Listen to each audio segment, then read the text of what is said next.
রমজানের শুরুতে পাকিস্তানের বিভিন্ন বাজারে ইফতার সামগ্রী কেনার জন্য ভিড় জমান ক্রেতারা। তাজা ফল, খেজুর, পাকোড়া সহ ঐতিহ্যবাহী খাবারের চাহিদা তুঙ্গে।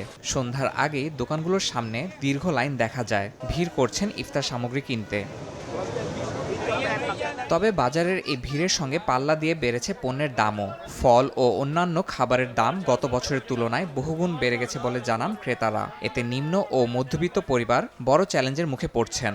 অনেক দোকানে নিম্নমানের খাবার ও বিক্রেতার বিরূপ আচরণের অভিযোগ উঠেছে, যা ক্রেতাদের মধ্যে ক্ষোভের সৃষ্টি করেছে।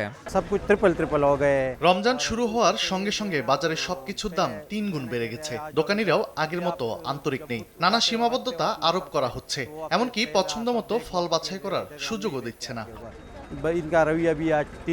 উচ্চ মূল্যের কারণে অসন্তোষ থাকলেও রমজানের আত্মিক ও ধর্মীয় আবহ পাকিস্তানের মুসলিমদের মধ্যে অটুট রয়েছে।